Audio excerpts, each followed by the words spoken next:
All kinds of things are happening on the political landscape and all along those lines. And of course, we'll talk about that here on World Politics. And there's a number of things that are taking place, including the fact that Trump will be visiting this area.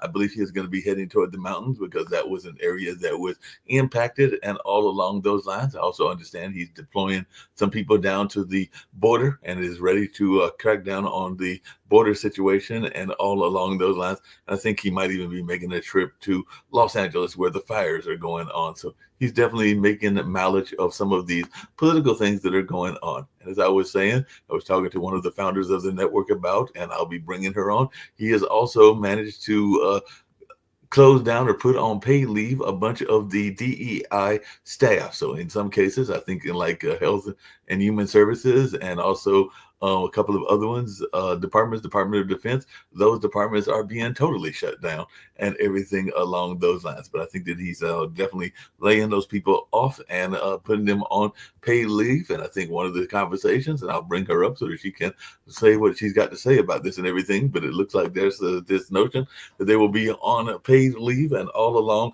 those lines. So I'll try to bring up that article and hear your comments on this, because I remember we were talking about this earlier, that it sounds like they're going to get a paid vacation and be able to do what they want to, maybe even go out and find new jobs if they did not want to work for the Trump administration in the first place and everything. Exactly. I mean, a lot of people who are cheering the axe swinging Trump, I don't think they really realize that they're going to be paying for these people to have a 60-day paid vacation. Mm-hmm. Following that, when it becomes official that they're officially laid off, they can apply they'll get probably a 60-day severance of some kind. Mm-hmm. And or a year of severance, depending on what their contracts were when they became employed by the government. So a lot of people don't pay attention to that, yep. Right? And that's a year's pay. On top of the 60-day paid leave that they're getting now, that does not accrue doesn't mess with their vacation. So when the official axe comes down, they'll be able to get paid for their vacation, severance pay if that's in their contract. And then after the severance pay, which is generally about a year, mm-hmm. they'll be able to collect unemployment. So you're looking at about 800,000 people that are impacted by this. Mm-hmm. Based on a resource I have. I haven't been confirmed yet. I've reached out to a couple of people to confirm with me the number, but that was a number I pulled from 2 articles. So if you take a look at the impact of just the first 60 days, that's right at $10 trillion mm-hmm. of what it's going to cost this country if it is 800,000 employees. My math might be off by $1 or $2, but that's a lot of money wasted. If it had been me and I were the leader or any intelligent business person, instead of cutting like that, knowing that you were going to have to pay the employees, you would just relocate them into another position, right? Mm-hmm. Reallocate new jobs for them, keep them working for that pay. But instead, he's giving everybody, think about this real careful, at least right now, 2 months paid vacation. Mm-hmm. Then you add to that, when it becomes official, they can collect on their vacation that they didn't get paid for this year. Then they get a severance package, which could be up to a year's salary. Right. Then they get to collect unemployment, which in today's time is about $600 a week, mm-hmm. not a month, $600 a week.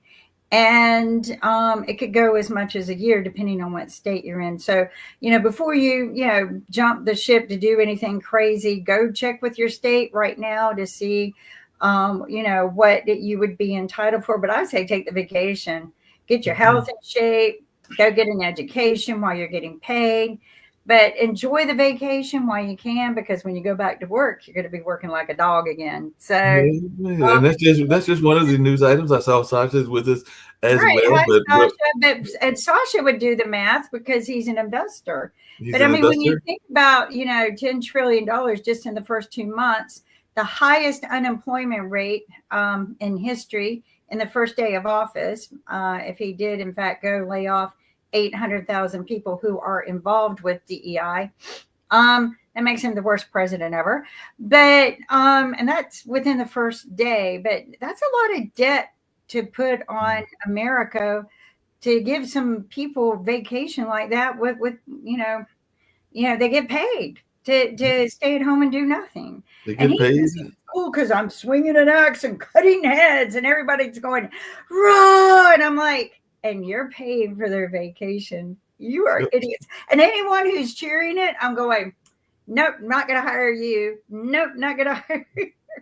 And It's the other thing we had talked about, Sasha, I talked to Kim earlier today and everything, after our World Edition. But it appears that some of the January 6 people, at least one, and there might have been others that were pardoned, have already found themselves rearrested, because one of them was a person, I think, with North Carolina ties, and he's already been rearrested on gun charges because apparently he had outstanding gun warrants and all along those lines. So even though he got pardoned, and I don't think the pardon is like doesn't count new crimes that you do. It counts the crimes that you are pardoned for. So I think he'd have to get repardoned if Trump wanted to repardon him. But he has been, as soon as he got out, within a day, he was arrested again, and this time for gun charges and all along those lines. So a lot's going on in this space and everything.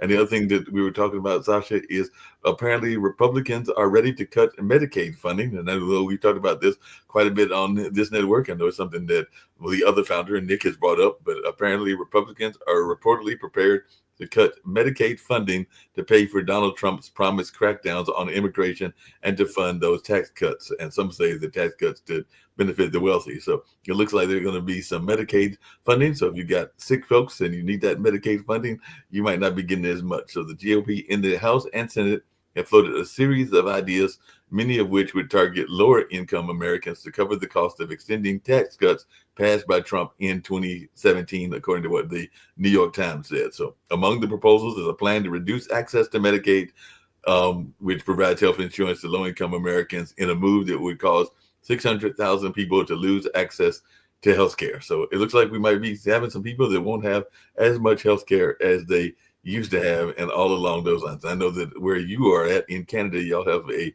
great healthcare program, from what I understand, and not just you, but I also have some relatives. As I told you, I have a cousin that lives there, along with his now ex-wife and some of his other family members, including their kids, and all are Canadian citizens. So I know that they enjoy that great medical service that y'all have. But what are you hearing from Canada about some of these actions from President Trump? For Canadians, all these issues with Medicare and Medicaid and many other look almost like issues from another planet. We don't understand it, we don't experience that, and we don't understand what it's all about. And now, for Americans, it's very important to understand that millions of Americans refused to come to the election, believing that, well, the life was pretty good in the last couple of years, so it will remain the same. We don't need to come anywhere. Now there is a payback time, babies. Now you are getting revenge of a very vindictive man who was followed and prosecuted several times, even before the resurrection on January 6th. And it is actually fault of one particular man by the name Merrick Garland, who wasted a year and a half before he actually started serious attempt to prosecute Donald Trump. So this is what's happened, is that the man of so many crimes was never really prosecuted. And he became president of the United States. And there are consequences. There are payback, time now, and that's what's happening in next 4 years, and hopefully no, not another 8 years of J.D. Vance, perhaps. We'll wait and see. Could be 8 years, could be 12 years. We might even be waiting for, I think he's eligible in 17 years for Byron Trump, because there were some people that were commenting where he stood behind his dad in one of the pictures and everything, that maybe he's gearing, because I think you've got to be 35. And if I remember correctly, he's 18. So he's got another 17 years before he could come into office. So there had to be a bridge candidate before Byron Trump could become president and everything. Just really quickly, Sasha, I know it's world politics, and we oftentimes want to hear from other parts of the world as well. And I know that y'all have a leadership battle as well. So what exactly is going on in Canadian politics? What is the big conversation that is taking place in Canada? I know oftentimes you talk about Ukraine, which is your other place of interest, but you are there in Canada. So what are people talking about, and what does the elections look like for Canadian politics? And will it be leaning left or right in those particular political situations? I think it would be quite interesting to discuss it after February 1st, when the sanctions of Trump, the tariffs and everything else should be already in place, because he delayed it all against Canada and Mexico until February 1st. So February 1st, once it will actually be executed and be in place. And with Trump, you never know. He may change his mind in the very last moment, because there is a retaliation is being prepared, at least in Canada, and very serious one. So I don't know, maybe Trump will change his mind, and on January 31st, he says, well, you know what, I decided that we can start this tariffs not on February 1st, but maybe March 1st, or maybe even April 1st. So we'll see. I'm not so sure which way it will go. But there is much more interesting thing is going on right now. Trump essentially issued ultimatum to Mr. Putin. This is from BBC. Donald Trump has warned he will impose high tariffs and further sanctions on Russia if Vladimir Putin fails to end the war in Ukraine. Writing on his social media platform Truth Social, he said that by pushing to settle the war, he was doing Russia and its president a very big favor. Trump had previously said he would negotiate settlement in Russia full-scale invasion launched in February 22 in a single day. Responding to the threat of harsher sanctions, the Kremlin said it remains ready for equal dialogue, a mutually respectful dialogue. We are waiting for signals that are yet to arrive, said Vladimir Putin's spokesman Dmitry Peskov. He added that Russia sees nothing new in Donald Trump's threat to impose sanctions. He likes this method, at least he liked them during his first presidency. Now, what BBC has omitted in their message is a very important part of this ultimatum. He said to Putin is that he appreciates help of Soviet Union to end the war, the Second World War, and where Soviet Union paid 60 million lives. Now, that is in fact, the Soviet Union lost a lot of lives. Lately, the latest figures what I've heard was 27 million. So 60 million, it would require a little bit of explanation. I'm not saying that this figure is impossible. Everything is possible. If you would like to add to 27 million Stalin's crimes within the country or so on, maybe it could reach 60 million, but it requires clarification. So then he said to Putin that he respects Russian people and he likes Putin himself. However, the war must end. Otherwise, Putin will face incredible harsh sanctions, tariffs, and just not only Putin, but the countries that he's conducting business with, and that may include India, China, and now he's going to talk further to Emperor Xi, and we'll see his reaction on Russia willingness to continue the war. In fact, I feel sorry for Mr. Putin because he has no choice. He must continue the war because, in fact, if the war will be over, he will be facing the questions from Russian people. So after 3 years, 1 million Russians lost their lives or were maimed. The economy is in shambles. So what was that it's all about? Yep, it'll be interesting to see and what his response will be and all along those lines. Hey, Rick, I'm glad you joined us because I had a question, and this comes down to Trump again and everything, but it comes down to your neck of the woods because apparently he, meaning President Trump, wants to impose some rules about water consumption. And we had talked briefly about this yesterday because on Wednesday he threatened to withhold federal disaster aid for wildfire-ravaged Los Angeles unless California leaders change the state approach on its management of water. So he repeated claims that the state's fish conservation efforts in the northern part of the state are responsible for fire hydrants running dry in urban areas. And he says the blame for Los Angeles' struggle to tame some of the deadly fire lies with the Democratic governor. And of course, that is a foe and somebody he might be, well, he won't be running against him, but he might be running against Vance in the next election. But apparently he's leveled this threat and everything. So are you worried about your water possibly being impacted and everything like that? Because apparently if you don't do certain rules that he wants done, there could be some consequences in terms of water flowing in California. So Trump's a very noisy president. Biden was very quiet, partially because he looked way too old. He didn't even want to go out in public after a while. But Trump loves being front and center, loves throwing a bunch of stuff at the wall. He issued 100 executive orders. And so if some of the stuff goes well, he might just let some of the other stuff, go away.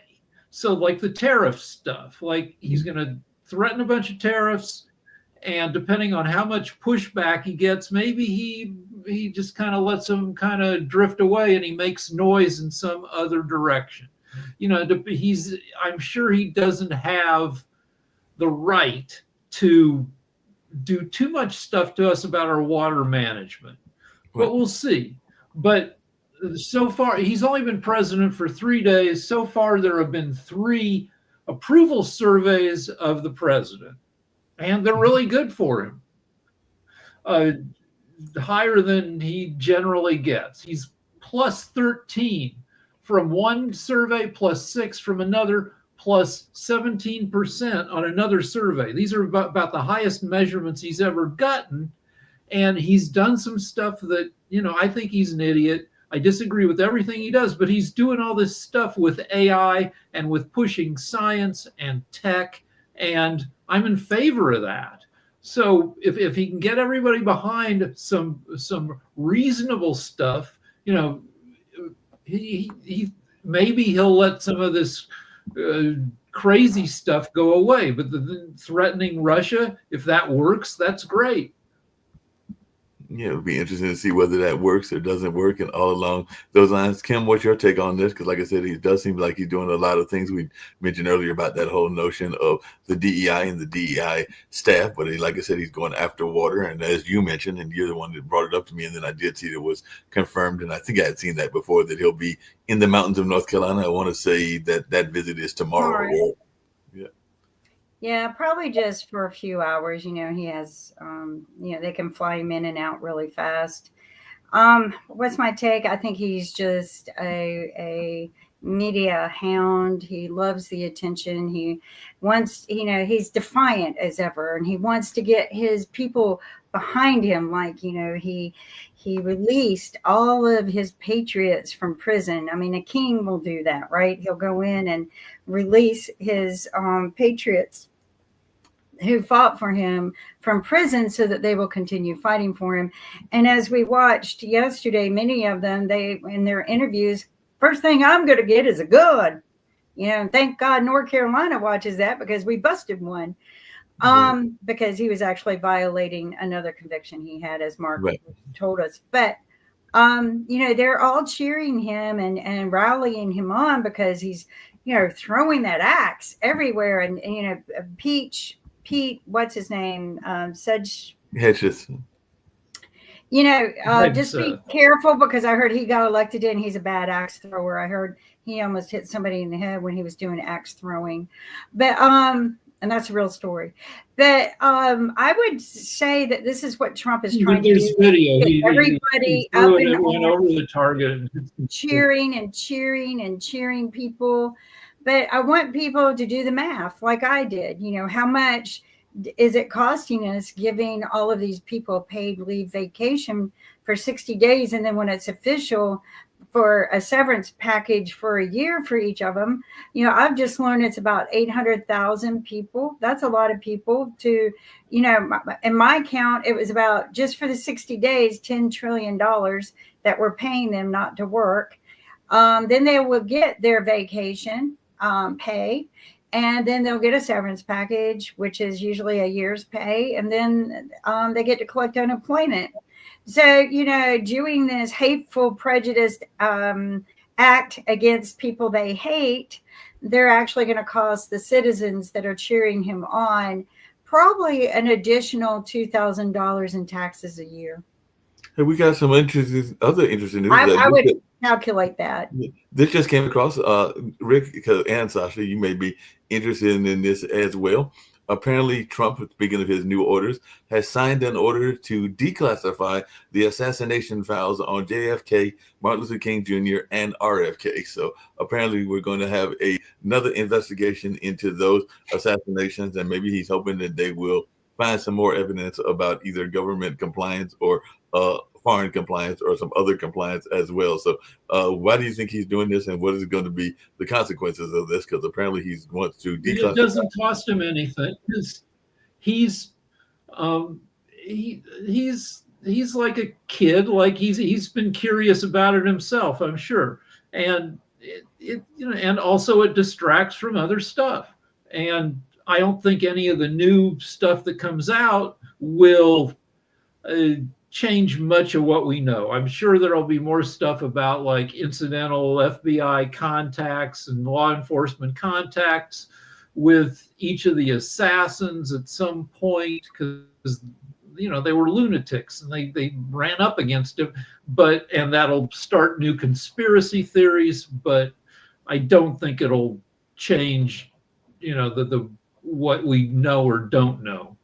So he has James Earl Ray, I think there is no downside for him. He can maybe he will not win at the end of the day anything, but he will not lose certainly, and there will be some angles indeed to go after FBI or CIA or whoever else it. And this is you see, Trump is he's distracting to the United States. He is complete destructor, and this is if. United States can survive 4 years of Trump, that's great. However, he will do anything possible and impossible to get himself another 4 years, even if it requires changing the constitution or do some exceptions or some new ruling from the Supreme Court or something. He will definitely try. He already knows what loophole to use. I think that's already in the plan. But I believe opening up the JFK classified files is just, again, like Rick said, and everyone, it's a distraction. But I believe that it does nothing for who we are today, what we need today in our future. What I'd rather have open is Epstein's files that were closed and classified, because I think it would definitely damage a few people who are in office now. I think it would damage their careers. And I think that's the files we need to open. Yeah, by the way, Kim, just really quickly, what you just said earlier, this is one of the stories that just came across. And I did say, because I didn't know he was of Latin American descent and everything, but apparently one of the pardoned Proud Boy leaders, Enrique Tarrio, has been pictured for the first time since being freed from his 22-year sentence for his role in the January 6th Capitol riots. And he is calling for those behind the mask confections to feel the heat and pay for what they did. So the 40-year-old head of the controversial group wore a black Make America Great Again cap as he landed late Wednesday at Miami International Airport, where he was embraced by his mother and fiance. My message to the president is thank you.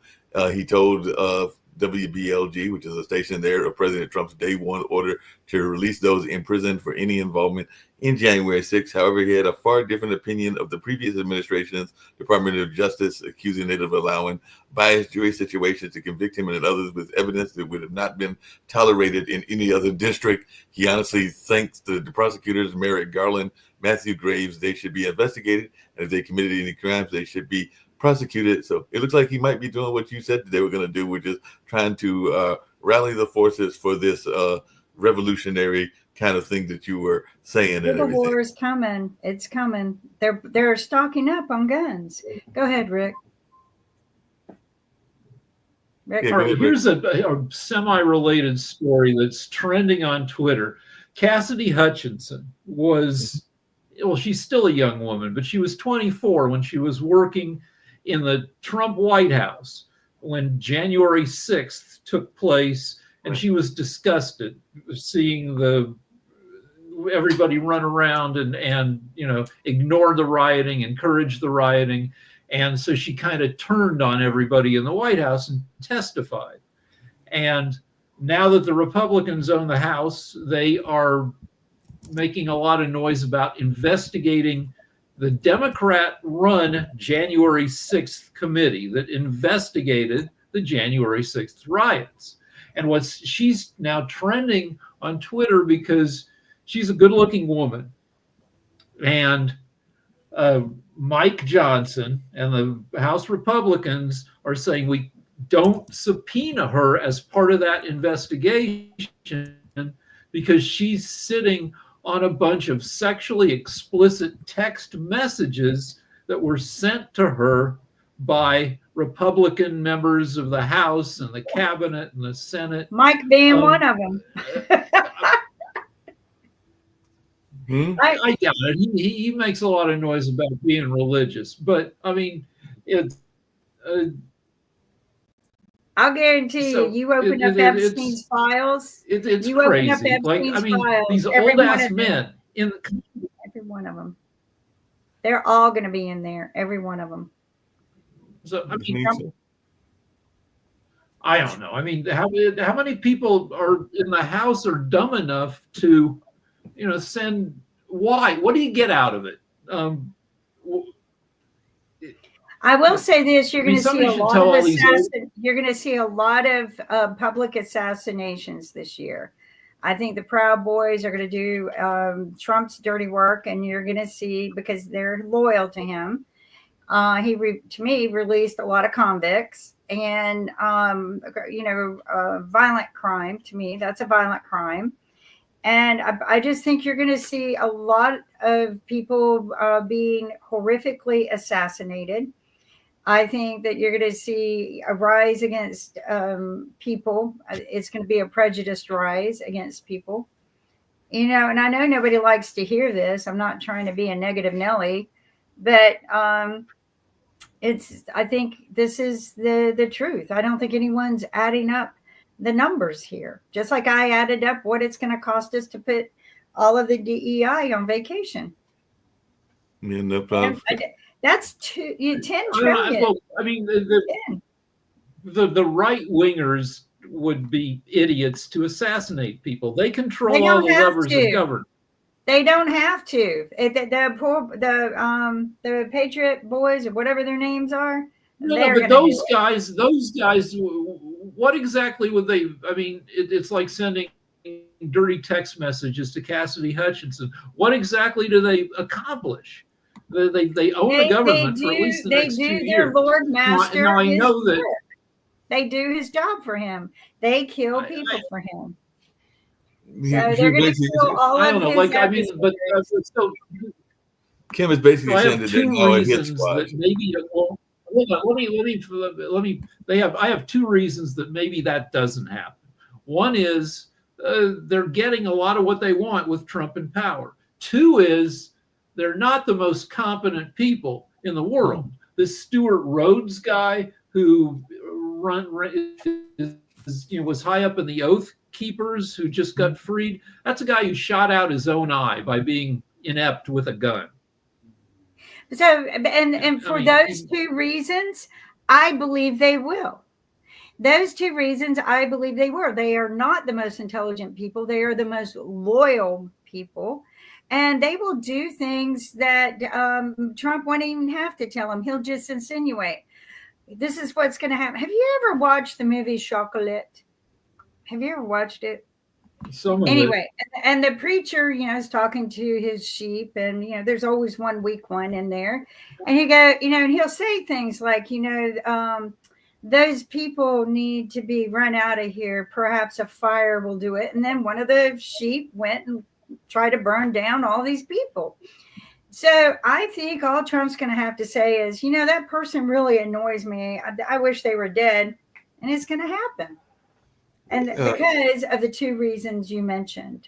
No, but just really quickly, Sasha, not to put you on the spot and everything, but you were in the Soviet Army, and there were hit squads in the Soviet Army. Not saying that there weren't hit squads in the U.S. I mean, I've watched enough CIA and FBI documentaries to know that there were definitely some underhanded things going on with our own law enforcement as well and everything. But how concerned should the American people be about what Kim is saying, that there could be some right-wing militia hit squads that are out there targeting some of the people that are against Trump and everything? So as one that lived in that kind of government, how concerned are you that we could be heading in that direction and everything? Because like I said, you lived and you were part of the Soviet government way back when and everything. So how much of a concern should the average American have, or the average world citizen for that matter?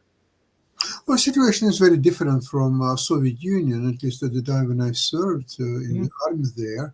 So I wouldn't make any bridges from what's happening today in America and to the Soviet Union at that time.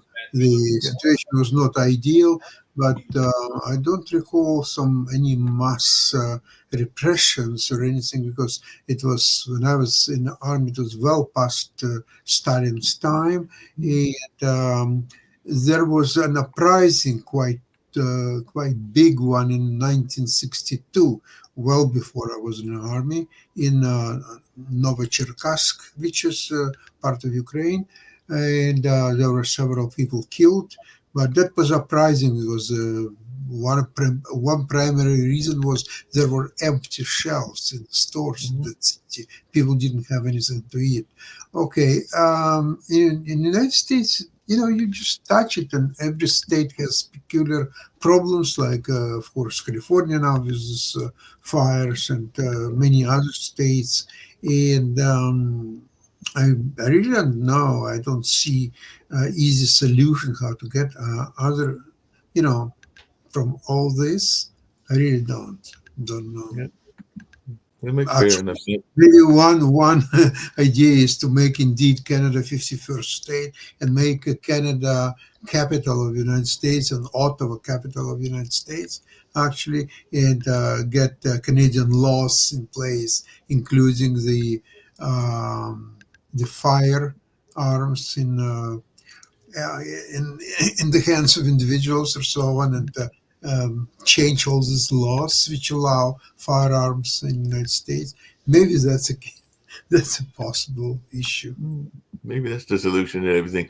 Rick, what's your take on that and everything? So you mentioned earlier that you and your wife are concerned about what's going on, and I think maybe it was Shaquille mentioned, and I agree with him that surprisingly, California is to some degree a swing state, because even though it has been painted lately as a very liberal and left state, it is the state that also gave us, as I think you pointed out, Arnold Schwarzenegger, Ronald Reagan, and a number of other Republican presidents, as well as Republican leaders and everything like that. So it does seem like it goes back and forth over like 20-year cycles, which is what I think Shaquille said. And I would agree with him on that, because back when I was in school, Reagan was probably more in the Republican wing, because it was definitely in the 80s when Reagan won. Then I remember him winning and definitely carried his state of California.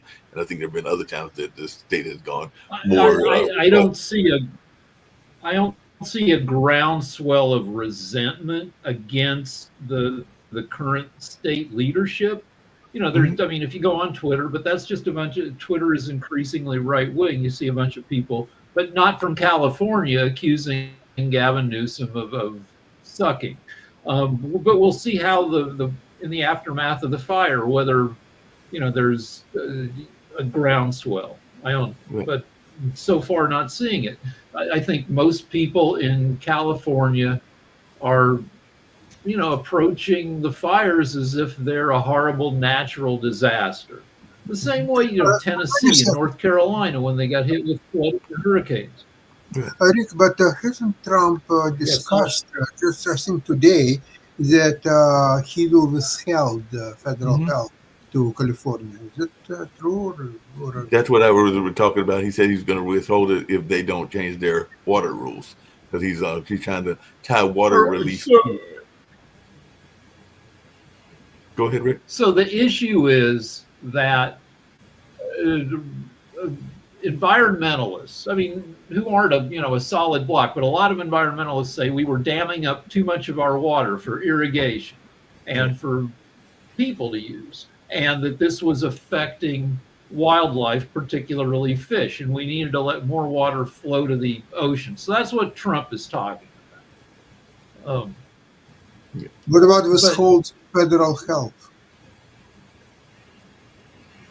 Well, yeah. I'm not sure that he can do that, and I think that that most people, even people outside of California, will think that that's bullshit. That the fires are natural disasters. So I mean, like we had 2 fires yesterday. We got them under control, but um, you could see that. I mean, one fire burned 16 square miles in about 12 hours even after we were as prepared as we could be because we've been seeing these fires. And when stuff like that happens, it shows that it's a natural disaster. You can't fight, you can't prevent it, you can only fight it. And it's the same as you can't prevent hurricanes, you can't prevent floods. And Trump might say some crap about, well, you should have raked your forests, but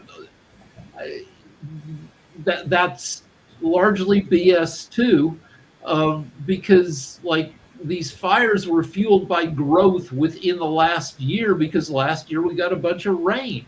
And even if we were like regularly raking our forests, that we wouldn't have had time to get ahead of it between the rains and then the drought and now the winds. Yeah, maybe ban smoking. I bet most of this is started by people flicking their cigarettes in a high wind, dry zone. I mean, Well, no, I see it some of happen it all is, the time. I see it happen all the time. So, all right. So, well, Yeah.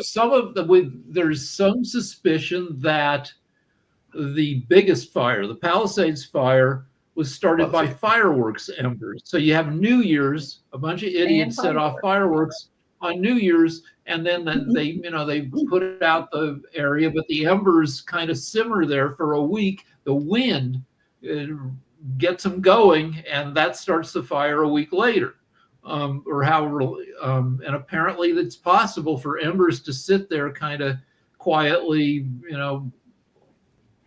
not erupting, but still. They should ban fireworks, definitely. I mean, Well, there's this Well, been, they're illegal. they're Almost generally all illegal in fireworks most are places. illegal, I think, in California. Yeah, they're mostly illegal. Hey, Sasha, But and this is for we everybody border here and everything. Mexico. Quick question for Sasha, but this is for everybody and everything along those lines. But there's been a push. You kind of talked about it earlier. This notion of cryptocurrencies and these crypto coins. I mean, Donald Trump has got a major crypto coin that made a lot of money and everything, as did, I guess, Melania has made some money, but it wasn't as much in the billions, even though maybe she made some billions or millions and everything. But apparently one of his folks that is going against him has also got a crypto coin because the Detroit pastor that spoke against Donald Trump, saying that this is proof that God doesn't exist. The charismatic Detroit pastor, Lorenzo Sewell, allegedly began promoting his own cryptocurrency shortly after Trump's inauguration sermon. And there was that other women minister that's been in trouble with Trump as well. So we're going to be seeing a serious religious divide going on in the country, in addition to the civil war that Kim is predicting and everything. And also, are we going to be seeing even more of these cryptocurrencies coming out, because it sounds like his crypto coin that he dropped, this minister and everything, is also doing well, as he is a evangelist, and apparently, and they both you gotta love this. They both named it after themselves. So the Trump one is called $ Trump, and the one that Lorenzo put out is $ Lorenzo. So they've got their whole coins going out and everything, and it's their attempt, I guess, at vanity and everything. But how big is this personal crypto going to be? And are we going to just see a bunch of folks that are going to be launching cryptos left and right? Sasha, Yeah, you're in the for a while it will be a big event. What needed to get any crypto, Bitcoin or any Trump coin or Melania coin or anything, to go higher in price, you need a limited supply, which each crypto has inherently. However, that's not enough. It needs buying, genuine buying, and that buying with limited supply definitely will drive prices higher. However, you must remember probably around more than 40 years ago, Hunt brothers were trying to corner silver market, and silver was going from a few dollars. It went up to $52 an ounce on silver, and then it crashed because even Hunt brothers could not corner the market, because real market, they have buyers and sellers, and when the price approached $52 from like nowhere, the sellers came into the market and started to sell, short sell, just name it, and silver collapsed very quickly into $15-20 range. Now with this crypto, there are no short sellers for sure. There is no sellers anyway, because nobody really possesses this crazy coins or things like that. So it can go much higher for a while once the buying has been arranged. And in that case, any leader of social group, like church, for example, if he has any significant following, and he can explain to his people that this is something what they will help, it's church or God or Jesus or just anybody else, and they will do some buying, not even substantial buying, but any buying at all, and provided there is no sellers, the price can go to much higher level. That's very possible. Can I talk about the Trump the coin just for a crypto is- second? And what I think everyone has missed the whole point of it, and it will continue to sell.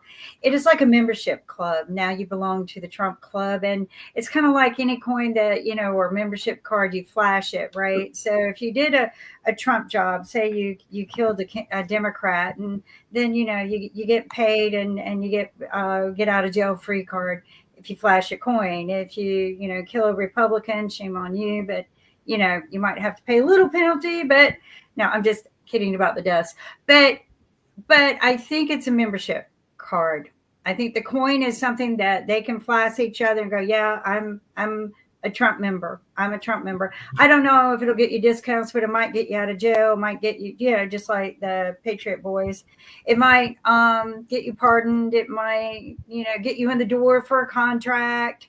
All of the, doing away with the DEI stuff has just eliminated all of the minorities ever having an opportunity to do a contract now in the government, which was a struggle even for Obama when he said, we're going to build it so that at least 20% of the women are doing contracts, and they never even reached 2%.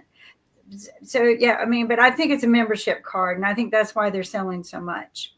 Yes, Rick. So crypto's a way to leverage celebrity. That if you're famous enough, you can at least do a crypto that'll go up for a while. It's called a rug pull. There's this girl who's known as Hawk-Tuah Girl. Hawk-Tuah Girl became famous because she's some pretty girl who was interviewed on the street, and Hawk-Tuah is the way she made the sound of spitting, which she said is you have to do during oral sex, and she became famous for that. Then she issued a crypto coin that, this is according to the internet, quickly hit a market cap of nearly $500 million, $500 million, before immediately plummeting 95% in value. So this girl who became famous for discussing blowjob technique, has an opportunity to make $500 million, and then so if she had a bunch of her own coins and then sold them off, then she could have made a ton of money, and a bunch of other people lost that $500 million for believing that coin was worth anything. And I know so many if people enough who got people, caught up in the pump and hold on, dumps. And if didn't enough celebrities people get sued? hold on, let me finish. If enough people get burned by this, maybe people will quit being suckers for it, but maybe not yet. Again, I think it's a membership card. But yeah, Sasha, you've got something to say? Well, it reminds me heydays of Vancouver Stock Exchange. It was a venture exchange. No, there were some real companies, but most of it was kind of scams. And if enough people are doing the buying, and sometimes it could be people associated with the companies, the stock would run up, and then you would see that stock as the most active on the exchange, and great volume. There is a certain characteristics of rising stocks which you can, with a real company like Goldman Sachs or Netflix or so, you cannot do it, because we're talking about the billions of dollars required to do anything, any kind of a picture. But there are certain patterns that are recognizable, and with the small stock, same as a Bitcoin or any other garbage, you can actually paint a favorable picture. Or so stock, okay, it's very low in value. Now the value is coming in, there's more trades, the stock is rising, and you see the chart now. The volume is there, and so on. It's a certain technique which has name painting the tape. And once it's properly done, you can actually get some real buying. And to tell the truth, I was involved in some of this sort of mechanics, and I understand how it's all done. I wouldn't recommend it to anybody, but you have to be always aware that there are con artists who can do that not only with the penny stocks, but with probably some coins or some other garbage. Beware. And AI probably makes it easier. If you're a con artist, you can build a bunch of bots, and then you can have the bots flood social media with messages about this thing is going to the moon. And when those messages are going to be released. You buy before the messages, you sell after the messages, and so there were several celebrities who got sued for pump and dump and for misrepresenting the crypt coin. I think Kardashian, Kim, but there were several celebrities, I think, that were had suits filed against them for that. Am I right? Well, yeah, I think so. But they didn't know they were part of a pump and dump. Somebody comes to them and says, "I'll give you, $350,000 for half an hour worth of work." And it's just like every other, doing a commercial for Taco Bell or whatever. Or we'll give you coins if you want. We'll give you a bunch of these coins, and they explain how crypto works, kind of. Kim Kardashian does not understand, the crypto any better than I do, which is not much. But she's like, great, and so then she gets on camera, she does her thing, and then, she's. Martha Stewart went to prison because she probably didn't understand what she was doing was wrong. And, somehow or another they convinced the judge that she was smart. So she went to prison for lying to the FBI. Right. But I'm just saying, I think it's and she netted On that rate, only $220,000. That's all there is to it. And she was not even motivated by this money, but she looked at it as a beautiful toy. All she had to do is to phone, buy some stock, then a couple of days later to phone and sell the same stock. So to her, it was a beautiful thing, although, well, she was not sophisticated enough what is insider's trading and so on. And she didn't know, but she went to jail for it. That's, I mean, but in the end, she, ended up inventing a tool in prison for cooking. She, she did all these wonderful things and came out and built a bigger empire than she had before. And now she didn't trust anyone to do anything like that. But insider trading is bad. And, the other thing that Trump is part of a big scam that I think is, if you watch Irene's show, is that he partnered with timeshare companies, Hilton Vacation Timeshares. And so a lot of his condos are Hilton timeshares. And that's why I finally realized that's why he fired the Consumer Protection Department. It wasn't to protect his friend, David Siegel. It was to protect him, because the Consumer Protection Department at that time was investigating timeshare crimes and David Siegel.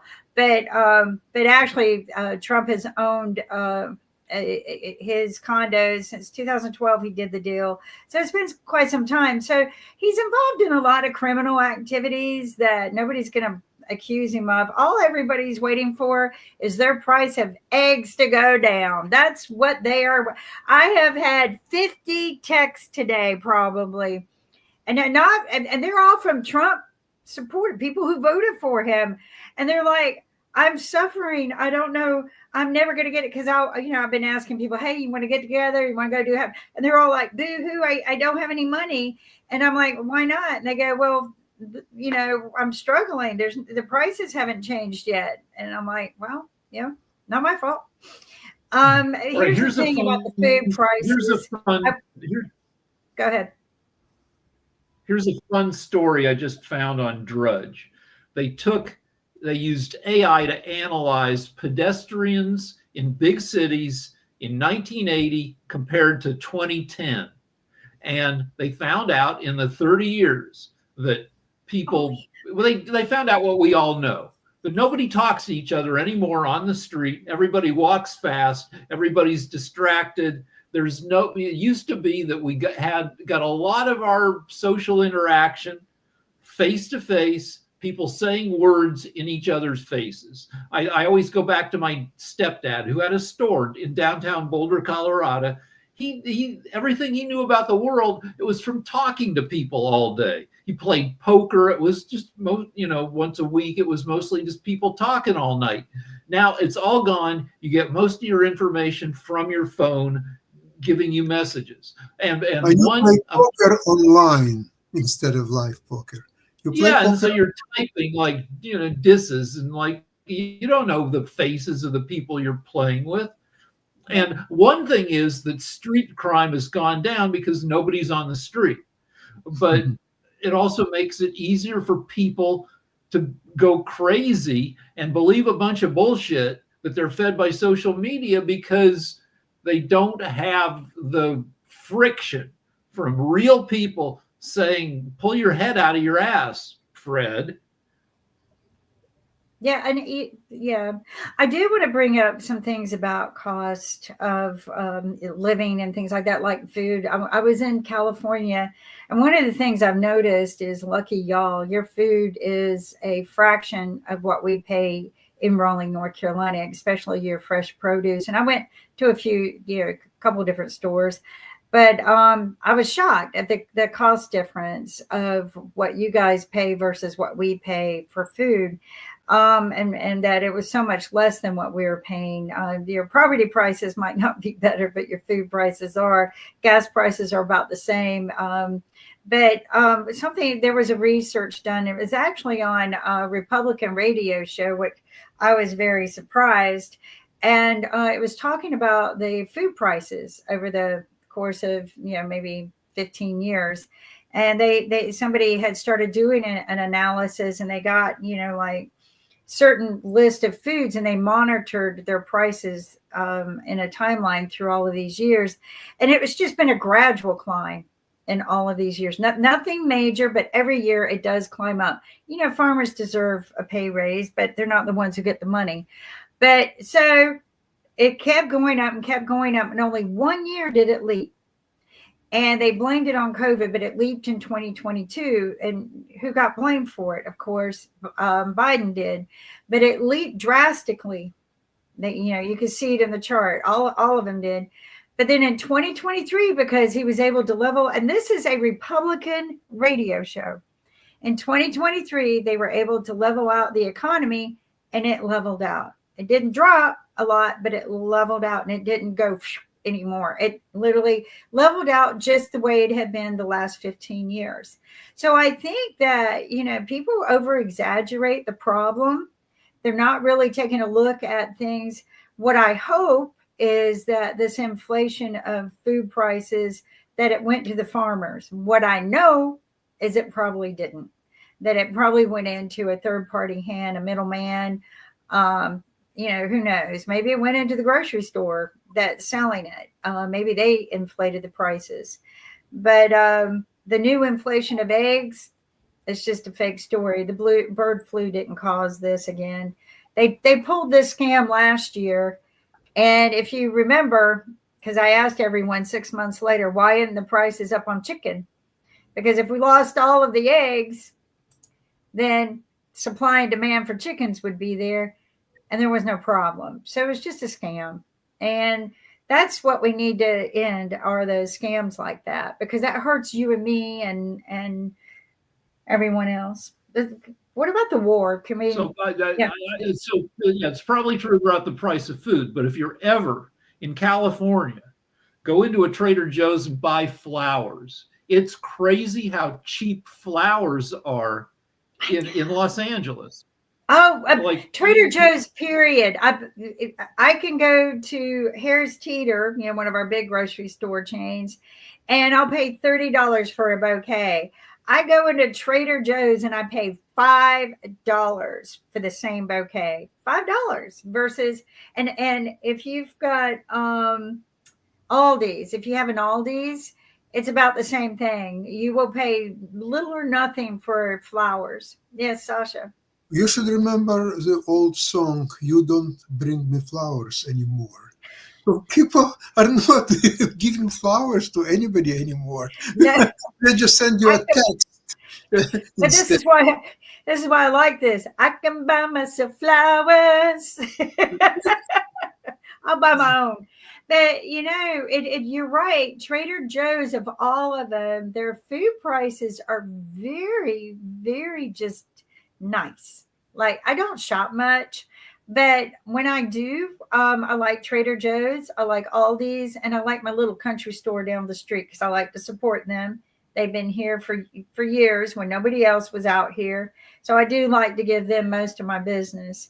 But also, Rick, do you grow orchids? We have 20 orchids. Joe's has the best prices. Right, you can get for $9, you get a beautiful orchid. But we have so many orchids. In our house. So like my wife learned that you just leave an orchid on the windowsill, and 6 months later it will bloom again. So my wife will see like orchids. Somebody at her work will throw out this sad orchid that's got no more blooms, and she goes, "Can I have that?" And they're like, "Yeah, it's in the garbage." She'll bring it home, she'll put it on the windowsill, and like certain times of the year we have 20 orchids throwing out flowers of all different colors. It's awesome. But they're only $9. I mean, they sell for hundreds of dollars in some of the greenhouses. And they're only $9. I mean, and I've got a house full of orchids too, because they're easy to grow. But that's just one of the few things that, in our economy, if you just really look, it's not as exaggerated as Trump made it to be. And, I think if you just really go look at your receipts, it's not as bad. I think what happened was people spent like crazy after COVID, and they didn't pay attention to their own finances, and they wanted somebody to blame. And so it's easier to blame the current president than it is to take a look at the ripple effect of milk being spilled from one president to the other and your own spending. So, Yeah. which I was guilty of. I'm guilty of it. One more thing about Trader Joe's. You can't buy stock in Trader Joe's. They're privately owned, so that they're not beholden to shareholders. So I don't know if that is why they're better in a lot of ways than other grocery stores. But actually, you should know one interesting thing. There is a marketplace for stocks that are not publicly traded. And today in the morning, I've heard one very interesting interview with the president of a supposedly very promising company in high tech. He is American by Chinese descent, and the name of the company is something like Scale AI. And interview was quite interesting, and I took a note of that, and I decided to investigate it further. Apparently, it's a private company. However, there is a marketplace where you can buy and sell shares in a private company. So I registered on that site, and I thought, okay, maybe I'll indeed will buy some shares just to see what's happening. But Well, you know what? That's a good point. And to bring us at the top of the hour, don't forget to watch Sasha's investing show, Modern Investing, Okay. where he can share with us how to do this little trick. Yes, Rick. Okay. there's one more show. Nick started a new show called VC Masters, Venture Capitalist Masters, which is but it's only a half-hour show. So there's no time to learn anything. You should probably listen to Sasha's show before you listen to the other show. So But watch VC Masters too, because that's an up and coming way to invest your money in and startups. they should have Sasha on that show too, so we get some cross-pollination. We need that. And we need that in this day and time so that you can learn how to take care of your own finances and don't rely on a president. Everyone take care. Thank you for joining us. We'll see you next Tuesday. And where is Mark when I need him? He's Anyway. trading stocks. Trading stocks. All right. I got it. Thank you. Take care. Bye-bye.